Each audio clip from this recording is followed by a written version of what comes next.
Have you decided you know what you want? And you really feel you know what you want?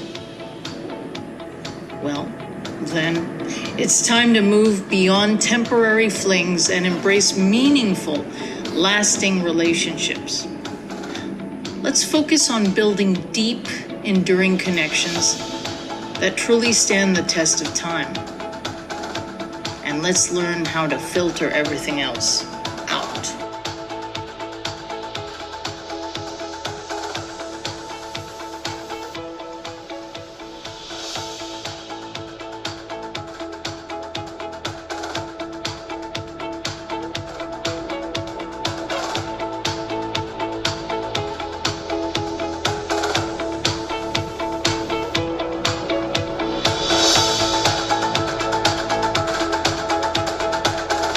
Hi all, and welcome to another episode of Love Hacks. And well, today we got a really juicy topic. And this is about really going for what you want.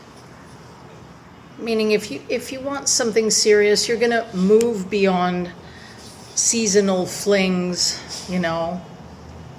in order to allow yourself to embrace or allow yourself to have the possibility to find a meaningful relationship. So guys, well, I'm Renee. I'm happy to do this podcast for you. And let's kick this off. So the biggest decision you'll ever make in your life really isn't your career or where you're going to live. I mean, they're important, don't get me wrong. Or whether you want kids or not, I mean, they're important decisions, of course. But if you want to have a meaningful relationship, meaning to find the person you want to spend your life with, well, I would say that's right at the top of the list. That person that's going to be your, not just your soulmate, but somebody that's going to back you or disagree with you, depending, but that you can count on for either, right? And why is this so important? Because that soul choice will touch every single part of your world. Whether it's your daily happiness, your state of mind, your bank account, your physical health, and if you have kids, well, how you function as a parent, right? Sadly, almost none of us were really taught how to make that choice wisely. I can tell you guys, I had superficial pressures from society and from within my own extended family. There was competition even. Hey, who got the handsomest boyfriend or who had the best looking girlfriend? Completely superficial. Or who, rather than looks, they'd look at skills. Who was the most flexible girlfriend out there? Who was the best at finances? Who, without really going for what is key in everything, which are the core values of relationship. It was always about competition. And today I look back and say, well, you live and you learn, and I'm not the only, I wouldn't say casualty, but the only one to have experienced this. What I'm saying is, for future generations, learn from it. What I see right now is a lot of superficiality in the social media world. A lot of it. Idealization of people that we don't even know, and all these stories are thought about or invented or are real regardless. it's about taking pictures of their photos of their food or how they look, and yeah, airbrushed and plastic surgery, and I can go on forever, you know. And it's like, at the end of the day, who cares about whether you like cordon bleu or not? Who cares about whether you got the biggest implants on the planet? How well do you manage your finances? Or if you're a soft boy, how deep is your love? Pardon the cliche. Because if it's all about being pretty and nice and thin and blowing with the wind or whatever, well, you know, it's very... It's fleeting. It's not solid. You can't build anything off those things. And unfortunately, a lot of people today, young and old, have fallen into the social media trap in terms of that, in terms of relationships. And a lot of people glorify situations that might not even really be relationships. You know, they're just the tip of the iceberg. And they follow these other people and then don't even attempt to look at their own lives. Or if they do, they want to compete. And this doesn't go only for young people. This goes for old people. Because I've had students tell me, students in their 60s and 70s doing this. All right?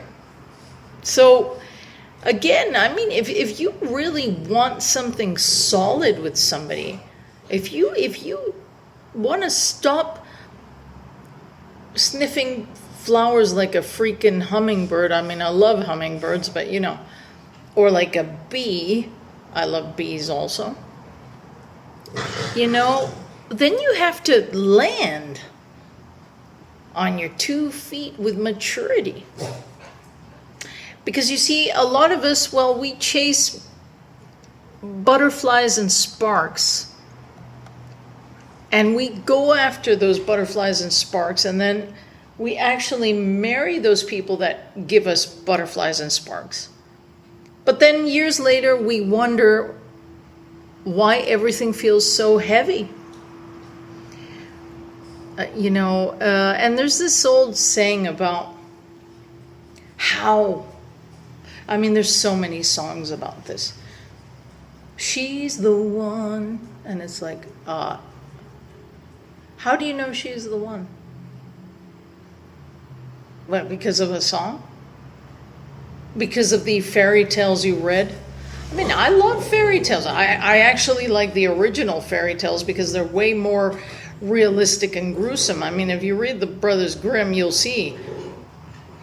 And Hans Christian Andersen, for example. I mean, I'm just going to take time to talk about the Little Mermaid and, well, what's the, well, okay, I'll start with the Sleeping Beauty. I can't remember who wrote that. But Snow White, I think the Grimm brothers wrote that. It's not exactly as beautiful as we think. Those stories were rough. And the one of Sleeping Beauty, again, I can't remember who wrote that one. But I can tell you guys that Sleeping Beauty was in a coma for many years. And no, the prince wasn't really in love with her. No, he sexually abused her while she was in a coma. That's pretty much part of the story. And then in the case of The Little Mermaid, well, if you guys don't know the Hans Christian Andersen original, no, The Little Mermaid does not end up with Prince Eric. No, she sacrifices her voice and practically her life and her tresses. Well, her sisters sacrifice their hair for her. And because she's a mermaid, when she dies, she's supposed to become the foam of the sea. But the spirits take pity on her and they turn her into a spirit. But does she end up with the prince? No. Now, I don't mean to burst anybody's bubble, but what I'm saying is quit dreaming of Disney World castles in the clouds and that. No, you have to look at things more objectively. I'm not saying they're bad though. What I'm saying is, don't float off into wonder world, right? And so many people do it, and I've seen a few people repeat the same pattern, you know, and that those butterflies and sparks. Well, for a lot of us, the feeling is actually anxiety. Anxiety, the dogs are giving me. No, I'm just kidding, but anxiety, not wisdom. Okay? They're not the same thing. But a lot of us follow that anxiety. The more someone rattled me in this case, the more I convinced myself they were special. They kept me on my toes. But were they good for me? No, because they gave me anxiety. Anxiety. Yeah. That gives you a rush, and that gives you insomnia, and that can even make you sick. Okay? So, I mean, we're human, you know. But yeah, the problem starts with what actually catches our eye in the beginning. We notice charisma, confidence, how someone lights up a room. I mean, the popular guy, you know, or how good they look on paper. Those things feel exciting at first, but do they matter when you're absolutely exhausted and you need help?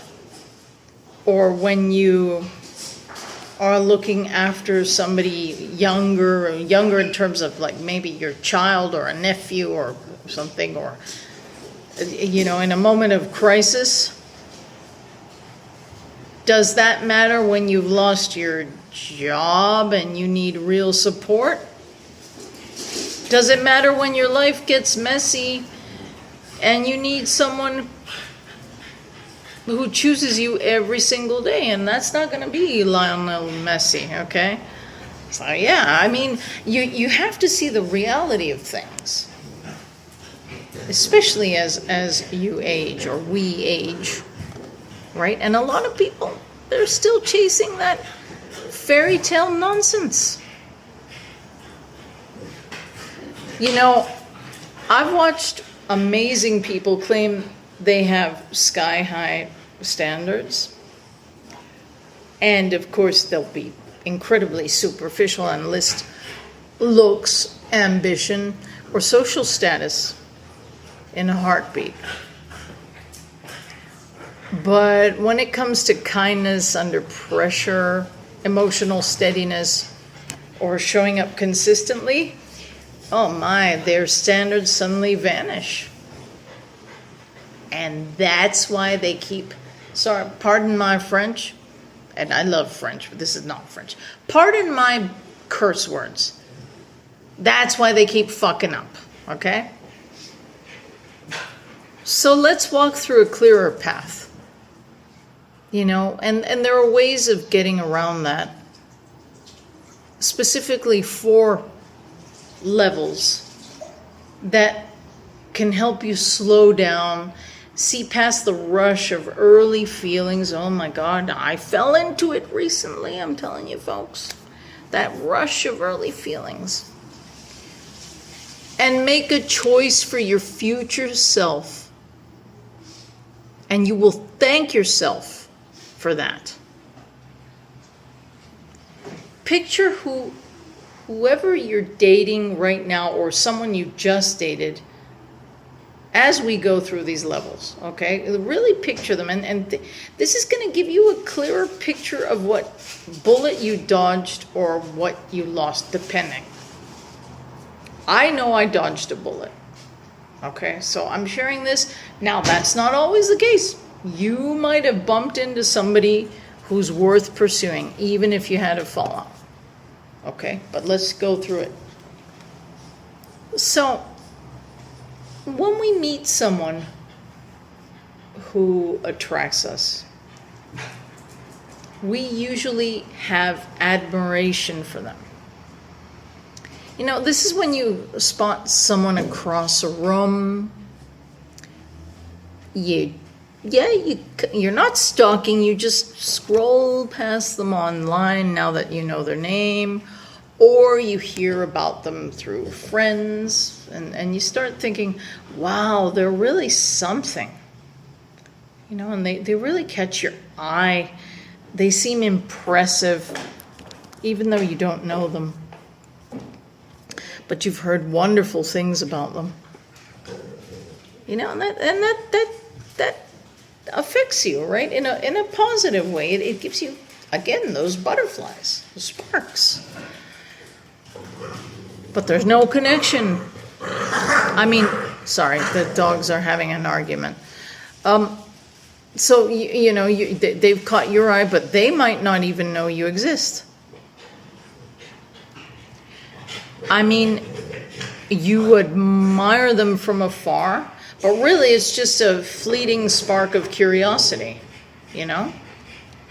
So, I mean, that's when you know about them. Maybe they've noticed you too, but you guys don't know each other. It's just admiration from afar, right? Now,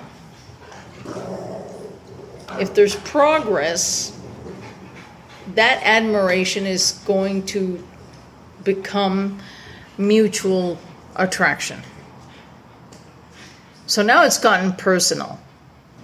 I mean, you've connected, you're talking, and miracle of miracles, they like you back. You can be at a party. I mean, you might have seen this person a few times. Maybe they're one of your neighbors, you know, and you see them and say hello in passing, but you've never had a long conversation with them. And then one day you're thrown into the same party and you sit down and they decide to sit next to you. And they chin wag with you, they chat you up, you know, and then at that level, you feel you've connected and they've connected with you. And that electric feeling hits hard. It does. It's like, oh wait, this person. And they don't even need to tell you. You just feel it. You feel it. An electricity. In today's dating world, it can feel like winning the lottery. It's like, oh, wait a minute. There's other women here, or there's other men here, and this person has deliberately sought to sit next to me and to talk to me and spend time with me. And yeah, I don't mean to get all religious, but you feel like, in a way, the chosen one, right? And then that same evening, they send you messages, your text light, well, not yours, theirs, their text light up on your phone, and you feel that, those butterflies and sparks. And suddenly your brain starts writing an entire love story in your head. Yeah. But here's what almost no one tells you. That this mutual attraction doesn't really reveal much. It can't tell you if this person can actually handle real life with you, or if they're even ready for a healthy relationship. The danger is that the stakes feel so high now. You're scared to lose this spark. I mean, it's like, oh, well, I mean, I have to set my limits, but I don't want to lose the spark, right? I don't want to lose the spark. It's been 5 years since I had a spark. I don't want to lose it. Bingo. So you stop observing clearly and start hoping instead. Let me share something real, and I'm really going to cook my dog. No, I'm just kidding. I love dogs, but these dogs, really, you know, what is it? Comic relief. Well, I wasn't searching for that, but whatever. Okay. So, I mean, as I was saying, let me share something real. I once watched a friend pour months into someone because the chemistry felt magical. Every date was fireworks. But when life got real, R-E-A-L, R-E-L, real, okay? Work, stress, family issues. That same person disappeared. So the spark was real, but it never grew into anything solid. And that is where you should, yes, draw the line. If that's what you want. If you're one of these, again, fluffy duffy, hey, love, love, love, I can have 5 lovers at once and I really don't care. Hey, I wish I could be that way. I'm not criticizing you. In fact, I admire you. I am not that way, okay? But there are people who are, they're fluffy duffy and they can be with a bunch of people. And the people they're with are also like that. That exists, folks. It does. And if that floats your boat, if you're honest with yourself and you want that, hey. But this is about people wanting a lasting relationship, an exclusive lasting relationship. So this is where the term commitment comes in. This is where both people look each other in the eye and say a clear, excited, yes, yes, I want to be with you. Yes, I do. No games, no, well, let's see where this goes. No, I'm just really busy right now. Both of you are choosing to build something together. You are both construction workers, only 2 of you trying to build a house, and you're in, okay? And man, it feels like a huge milestone, and it sure is. But sometimes that isn't even enough on its own. Because yeah, you can commit. I mean, there are many committed people. I mean, they get married. But some, we all know this, some couples just look miserable. Some look satisfied, at times even ecstatic. But some look absolutely miserable. But they're committed. So this next level is, I think, the most crucial of them all. And that is for all the previous to develop, blossom, work, there has to be true compatibility. Okay? This is the part that actually decides if you'll still be happy years from now. I'm talking, you're getting old, or you will age. Nobody is going to look the way they did on their wedding day, unless they married at 95, okay? Maybe they'll be missing a tooth or 2. But really, strictly speaking, I mean, I've seen all these beautiful, well, I mean, when they get married, they're hot. Wow, it's like, whoa, what a beautiful bride, what a hot groom. And then 20 years later, it's like the pot belly, whatever, but it's part of life. A lot of people get anxious over that, and it's like, but how comfortable do you feel with your partner? No, well, I'm fine. Well, that is what you want. You're compatible. Hey, we're going to sit down and watch the Super Bowl. I like it, you like it. We root for the same team, even if we rooted for different teams. You know? Hey, I like the sea, so do you. Let's go scuba diving. Let's just make sure there's no sharks. I'm just pulling your leg, but they're compatible. Hey, I like camping, so do I. Hey, let's take the family camping. Let's teach our kids, or let's teach our friends, depending. I mean, some couples don't have kids, and that's fine. They have dogs or cats, or they prefer to hang out with friends. That is fine. Nobody needs to feel forced to have offspring, okay? It's up to you. It's another topic that I'm not going to discuss now. I'm just saying couples have the right to choose what they want. And right there in their choices, they have to be compatible. You know? Yes, that's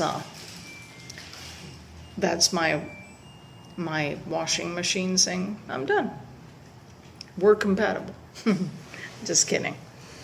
Okay, so yeah, I mean, the compatibility part is so important. I would say it's the most important, and that's where you think. Do your values match? Can you solve problems as a team instead of turning every disagreement into a fight? Do you bring out the best in each other when the excitement fades? Because over time it's gonna, folks. I mean, you can pump all the Viagra you want, or some people might even resort to substances. I'm sorry, I'm politically incorrect and I don't care. Okay, I'm just speaking my mind. The important thing is, hey, you can have a laugh. Hey, oh, I flopped tonight. Oh, well, ha ha ha, and you both laugh. Or you're in a situation where, oh, I don't want to go out, me neither. Oh, let's stay home and lie in bed and watch TV, and we're fine with it. No, we don't need to make passionate love. We're just like chilling in bed. Oh, it's too hot. Okay, let's get naked. Do we feel like it? No, but we're going to watch a horror film in the heat. We're putting on the fans or the AC. We're naked in bed, and we're perfectly comfortable with each other. That is a jewel, folks. These people that, I have read some things, it's hilarious. I read that there are women and men, but here I'm going to focus on one, who have been taught that their husbands must never see them without cosmetics, but that they must never know that their wives are always wearing cosmetics. And I think of that wonderful series, The Marvelous Mrs. Maisel, where she'll get up way early just to put on a bit of makeup to look perfect when her husband awakens. No, when you're compatible, it's like, okay, we're going to go for a swim. I just read something else. This is pathetic, folks. A couple recently married. Oh, I love you too, blah, blah, blah. And they went for a swim at the hotel they were staying at during the honeymoon. And the woman, she had some makeup on. Yeah, I guess mascara, lipstick, whatever. Some people use base or cover up.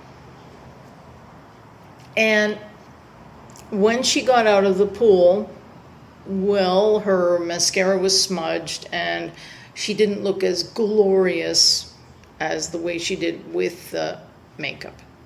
And the husband said, I don't recognize you. Who are you? I want a divorce. Isn't that pathetic?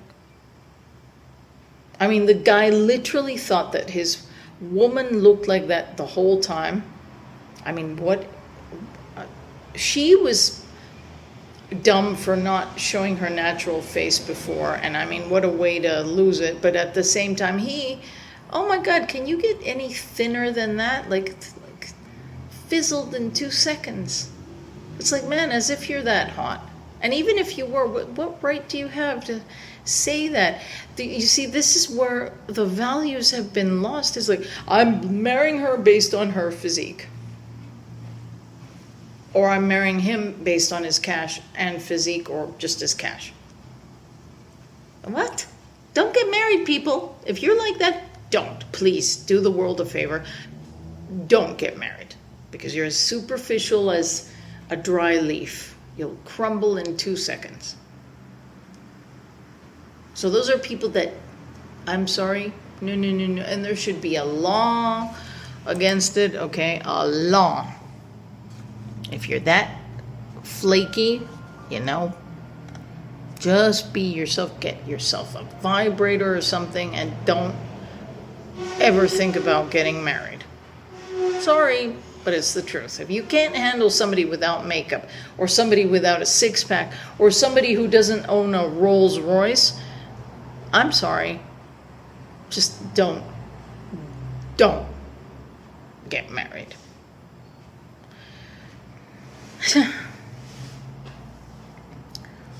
So, I mean,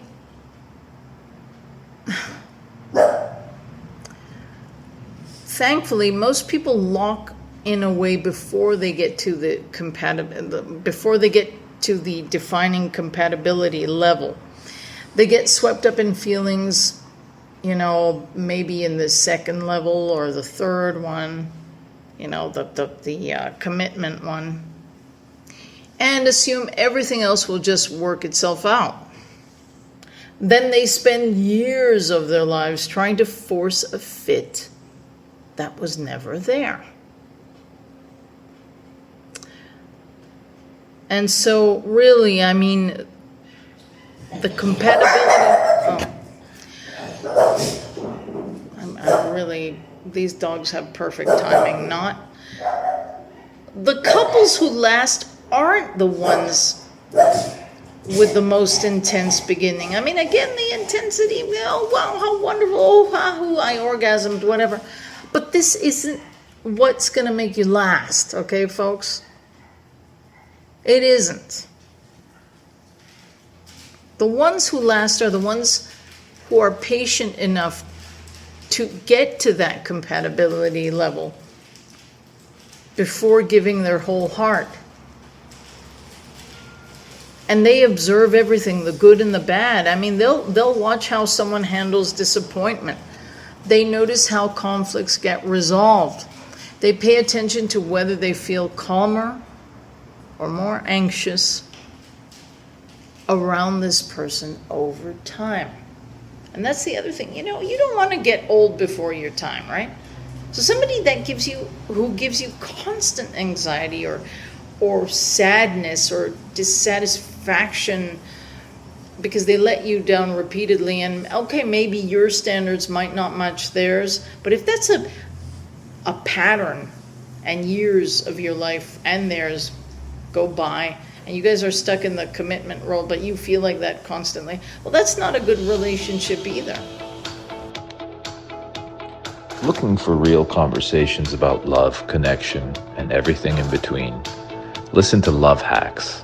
Honest, heartfelt, and in 4 languages: English, Espanol, Francais, and Portuguese. Find your version wherever you get your podcast. See you soon. No, again, you should be able, with your partner, you should be able to say, hey, oh my God, we got this get together with my cousin. Oh, I'm too lazy. Do you want to go, honey? Nah, let's stay home and order takeout and watch a terror film or an adventure film or something. It's not that you're going to go make love right then and there with food all over. No, it's that you feel comfortable enough to tell the person, hey, I don't feel like doing this. Or when you're at a party, you're a couple and you feel so confident about your partner and vice versa that you're not worried if your partner is going to go around like a social butterfly and flirt with everybody. No, you're like, okay, let them talk with whomever, but they're not going to be unfaithful to me. I can relax, and vice versa.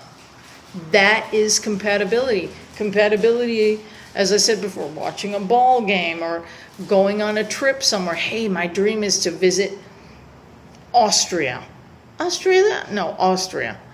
Oh, is that where Mozart was born? Yes. Oh my God, let's go. Let's check our finances.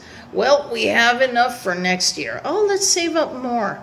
That's compatibility. You're reaching you're deciding, hey, let's do this, even if you can't do it tomorrow. And it removes, I mean, your lives might be stressful, but the fact that you can count on each other, that's awesome. So Think about your own life for a moment. How many times have you stayed stuck in a situation, chasing someone who gave you just enough, those little breadcrumbs, just enough attention to keep you hooked, but never chose you fully? I mean, they did that. They did Hansel and Gretel, little bits, and oh, you're so beautiful, or you're so handsome, or you're such a wonderful person, my kids like you, whatever, but little bits. How much time and energy did that cost you? Where you're like, they like me, they really want to physically be with me, but then the weekend comes around and they always have something better to do. And I've actually seen them go out with other women and tell me, no, it was business or this and that. Or they'll never call me up. They just want to show up at my house and make out with me, but they don't want to go out for coffee or downtown or, And that does hurt. But you have to look at it that way. A person who wants to spend proper time with you is going to reach out and is going to say, hey, what are you doing on Saturday? Can you? And if you can't, hey, fine, we can take a rain check. But that person is not going to keep you locked away in your home, like, hey, I'll swing by. Oh, how convenient, right? Use your glasses. Because they might seem like the greatest charmers on earth.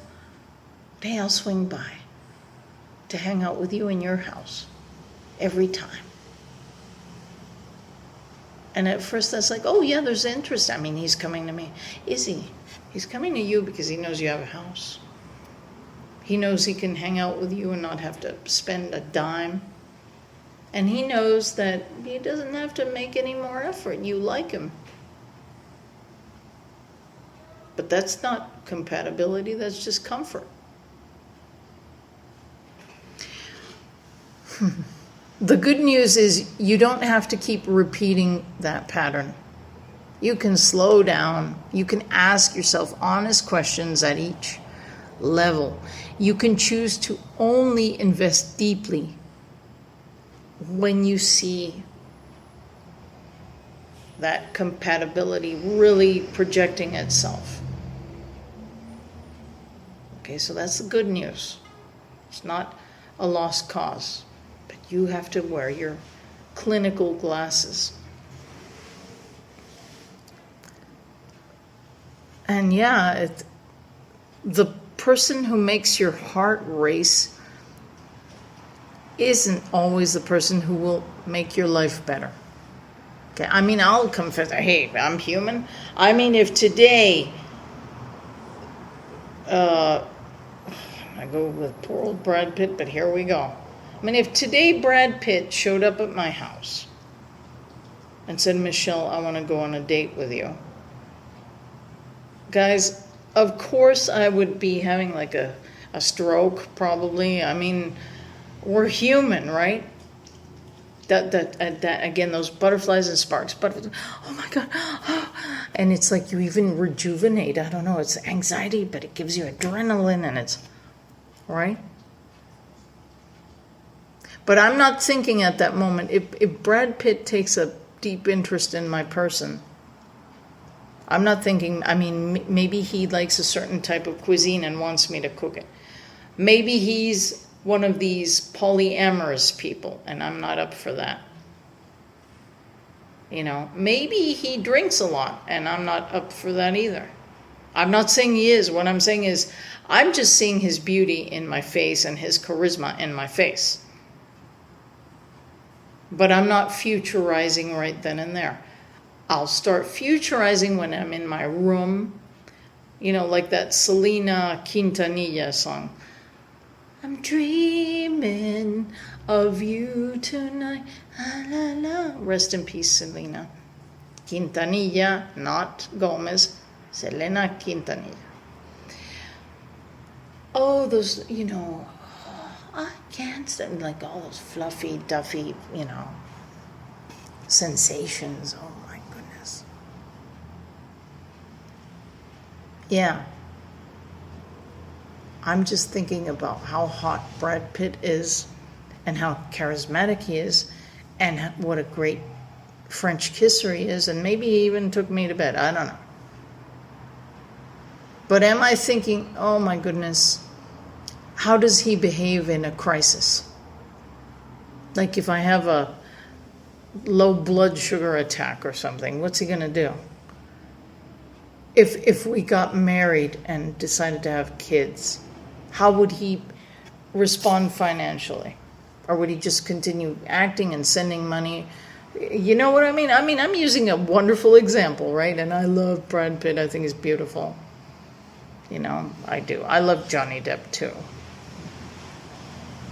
And Tom Cruise and that generation of dudes.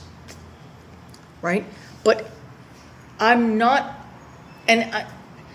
it's not good to futurize too much, but at the same time, it's good to see, okay, how do I think this person is going to be in the future? You know what I mean? So you can't let yourself get carried away by, oh my God, we connect. We've got chemistry. That's not enough. Oh, there's sparks and butterflies. Yeah, but maybe there's tarantulas and scorpions later. I mean, you're going to have to fumigate. You realize that, right? To get the real deal. So, I mean, a person you can probably count on who might not be the most attractive or whatever is someone who makes you feel safe, respected, and genuinely excited about tomorrow. I mean, your man might be bald, or you might be overweight, or his girlfriend might be tad short. And I mean, this is, again, very superficial. But if you don't care about that, if you're just into them, or that they don't have perfect teeth, who cares? But you go on roller coasters together, you know, you go to theme parks, or you enjoy cooking together, even if you both get chubby after it. I mean, but you have that in common. Hey, let's watch Uncle Roger and do this special Malaysian rice, or hey, you know what? I've always wanted to travel to Siberia. Oh, me too. Let's save up. Let's go to Siberia, or let's go to the Antarctic, or Argentina and the end. You know, compatibility. At the same time, hey, you know, we've spent too much. We gotta tighten our belts. Okay, honey, we'll do that. This month we're only gonna eat beans. No, you're exaggerating, honey. Beans and rice, okay? And then you're past that debt or whatever. You get through it together, you're compatible, and then you're like, hey, we got money again. Hey, why don't we go to a nice restaurant and have some filet mignon? You know what I mean? Has nothing to do with, hey, you look hot or not. It has to do with, hey, we reached this decision together. Hey, honey, we've saved up a bit. Why don't we invest in a loft? You know what I mean? So let me leave you with this. The real prize isn't finding someone who sets your heart racing in the first few weeks. It isn't. The real prize is finding someone who still feels like home after the butterflies and sparks fade and real life shows up. Don't settle for sparks that burn out. Hold out for the kind of connection that quietly grows deeper with every season you go through together. The kind where you both choose each other on the easy days and the hard ones. Because at the end of the day, a great relationship isn't about how it started. It's about how it feels to keep living it year after year. That's what you deserve. And that's what's worth waiting for. And well, folks, I really hope you enjoyed this podcast. Really take a listen. Again, if you're one of these polyamorous people, well, this podcast wouldn't be for you. But I think most of us, I don't mean to discriminate, but most of us are seeking a stable one-person relationship. And if we're mature enough, we're going to know that there's going to be ups and downs. But we chose that person and they chose us. All right? So, well, guys, I wish you a wonderful week. All the best. And keep smiling. Take care. See you next week.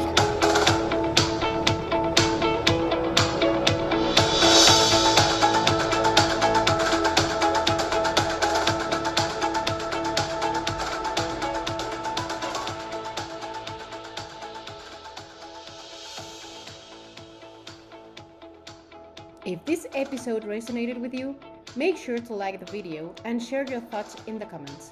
We'd love to hear from you.